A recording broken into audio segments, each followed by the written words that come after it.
Hello everyone and welcome back to another score predictions video. The international break is now over. After 2 weeks, teams are now returning back, players returning back to club action from their international teams, and as always we've got some interesting matchups for game week 4 on the Premier League. Arsenal currently bottom, got to show that off, in 20th place. Tottenham doing very well with 3 wins out of 3 so far, beating Manchester City, Wolves and Watford, all 1-0 victories, which is interesting. But yeah, let's just begin now, starting off with Crystal Palace against Tottenham. Crystal Palace didn't have the greatest of starts to the Premier League. They didn't have they had a tough fixture to begin with when they faced Chelsea. They got a 0-0 draw with Brentford, and then they also got a 2-2 draw with West Ham. So they got the first goals with Gallagher scoring them, the ex West Bromwich Albion midfielder, striker, wherever you want to play him. It'll be a very interesting game, this one, and it's going to be a very tight one. I would say both teams are going to score, but looking at just the recent games, I think Tottenham's going to continue their trend and get a 1-0 victory here. It's always a bit nervy that you're always getting 1-0 victories every game week, but it'll be a tough game against Crystal Palace away from home. But yeah, they should be able to do it in the end.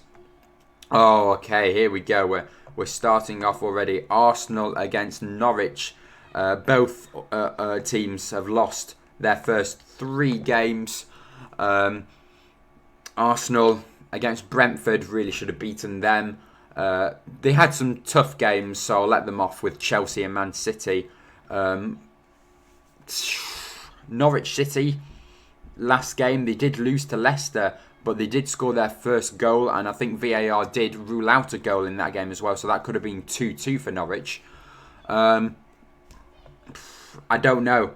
Arsenal should win this one, but I'm just going to put a 1-1 draw in for this one. It's going to be very tight, because if Norwich City do turn up and play well in this game, I think this could be their first point for them. It has to be Arsenal's first point, unfortunately, as well. Sorry if there's any Arsenal fans, but it is funny seeing you in 20th place. So we've got to keep you down there, unfortunately, for you, not for me. Let's just move on now, shall we, to Brentford against Brighton, where this will be a very close game. Brighton currently in 8th, Brentford in 10th. Both teams doing very well so far in the league table. They're at home at the Brentford Community Stadium after picking up the 2-0 victory to Arsenal in the opening day, and then 2 draws with the 0-0 against Crystal Palace and the 1-1, if I'm not mistaken, against... I've forgotten who it was now. Ivan Toney got his first goal in there. Again, I think Brentford got a disallowed goal as well. Might have been against Aston Villa, actually. I'm going to say a 2-1 victory for Brentford in this one, but both teams, it's going to be a very good game, this one, because they're both teams that you would really expect to be low down, but they're not. They're quite high up, mid-table. So yeah, I'm going to say Brentford's going to be the one that's going to pick up the 3 points in this game, but it'll be very, very tight. Now moving on to Leicester City against Manchester City.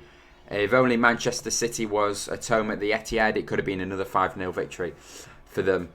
I still think Man City are going to win. It'll be a tighter game though. Leicester City, again, last time out, they did narrowly get a victory against Norwich City, which you would like to think they could easily have got the 3 points in the Norwich City one, but it was 1-1 for quite a lot of the game until they did get that late winner. I'm going to go for 3-1 Manchester City. It's going to be a bit of an ask for Man City to score 3 goals, but I know that we can we all know that they can score goals on the day. So yeah, I'm going to go for quite a high scoreline in this game. Manchester United against Newcastle could be Cristiano Ronaldo's debut game at Old Trafford. This is going to be a big one.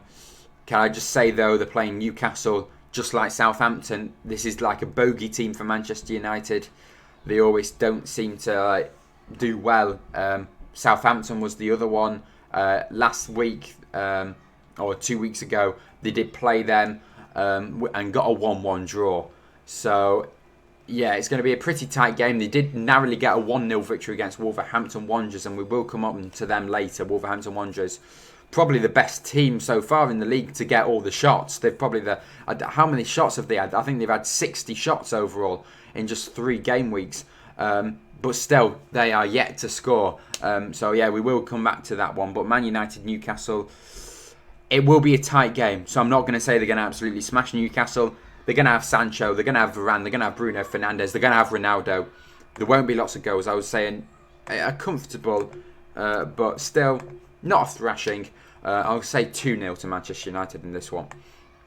Southampton against West Ham, with West Ham currently in second place, doing very well. They got Europa League football last season. They're going for Champions League football, and who knows, maybe they're going for the title. Antonio up there, he didn't have the greatest of starts for his national side, Jamaica. I don't know what he was doing. I did watch that game. He was just walking around the pitch. I saw a few times when the ball was passed to him. It was like a few meters away from him. I was like, what the hell are you doing? I'm right here. He wasn't running to the ball, and they were playing against Panama, and they did beat Jamaica 3-0 in the end. So Antonio definitely not putting the work rate in for Jamaica that he could have done, that he does do for West Ham. I must admit the Jamaican stadium was a bit like of a mess, and if you're used to Premier League standards, you might have been thrown off and like, what the hell is this pitch? But West Ham will get the victory here. It'll be a tight game. West Ham, they do concede goals, so I will say they'll concede 1. They did concede 2 to Crystal Palace. They conceded 1 to Leicester City. They can score a lot of goals, their team. So I'm going to go for another 3-1 victory in this one, just like the Man City-Leicester game. Antonio, Joe Bowen, Ben Ram, even the midfielders in there, Rice and Souček. Anyone can really turn up and score for West Ham. That's why they've got such a good side. Okay, moving on to Watford against Wolverhampton Wanderers. This is going to be a close game. And yeah, I was speaking about Wolves earlier.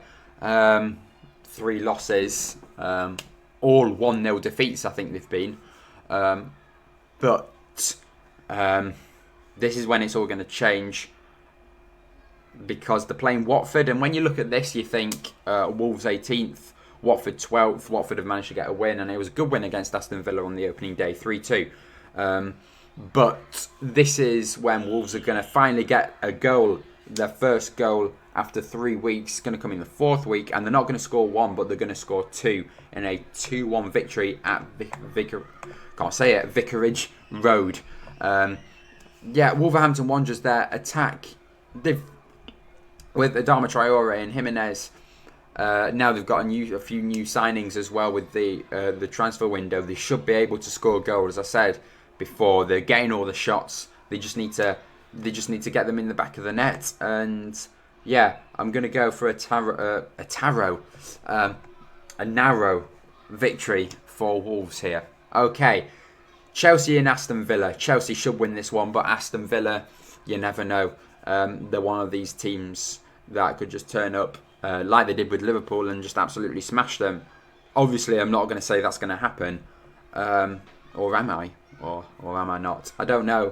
It could happen in any game week, any of these surprise matches. But with Chelsea's team, they should get a win here. Aston Villa, with a loss, win and a draw.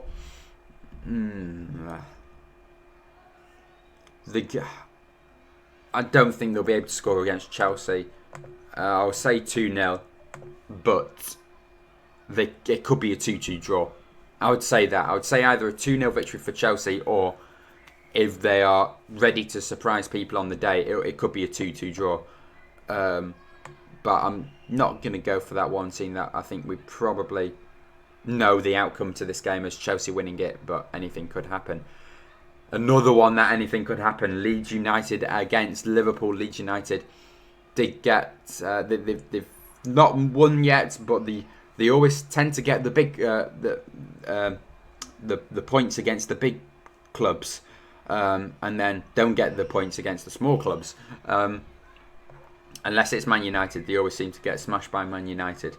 But yeah, they got a 1-1 draw with Burnley, 2-2 draw with Everton, and then of course they did get the 5-1 loss to Man United. Just skipping back up there, now that I know that there's this feature, Aston Villa, they've scored 1, scored 2, scored 2. Yeah, don't think they'll be able to score against Chelsea. It could be a 2-1 victory. As I said, Aston Villa could turn up any day for any game. So yeah, Liverpool, they did get the 1-1 draw with Chelsea, and then it was 3-0 and Norwich 2-0 against Burnley. Liverpool, again, they should win this one. I'm going to say they're going to win this one. Leeds United,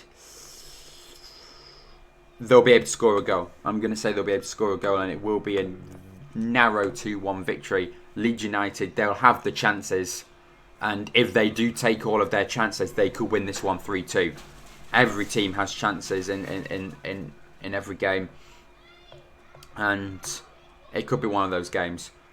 Finishing off with Everton against Burnley at Goodison Park. Everton should win this one. Last game, they beat Brighton 2-0.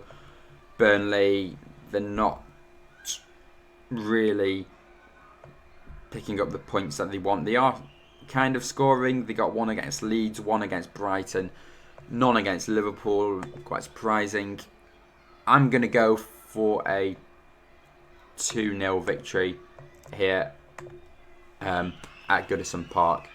So those are my picks for match day 3. Everton 2, Burnley 0. Leeds United 1, Liverpool 2, Chelsea 2, Aston Villa 0, Watford 1, Wolves 2, Southampton 1, West Ham 3, Man United 2, Newcastle 0, Leicester 1, Man City 3, Brentford 2, Brighton 1, Arsenal 1, Norwich 1, then finally to continue the trend with Tottenham, a 1-0 victory against Crystal Palace. So yeah, there we go. Thank you all for watching. That could be 2-0 to Tottenham, just thinking about that as well. Now that Kane's back with Son, Lucas Moura has had a good season so far. But Crystal Palace, they're another tough side, really. So, yeah, I'll keep it at 1-0. So, yeah, thank you all for watching. Please leave a like, subscribe to the channel, and I will see you all next time. Bye.